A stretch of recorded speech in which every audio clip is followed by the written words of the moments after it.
and Thomas was rescued by Rocky.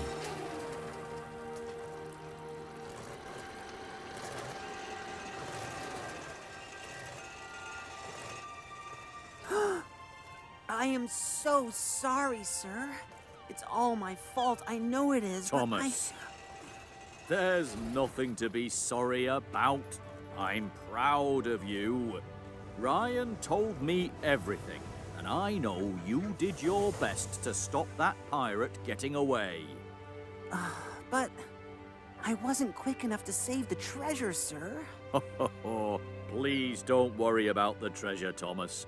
My engines are much more important to me than any treasure, and you, Thomas, are my number one.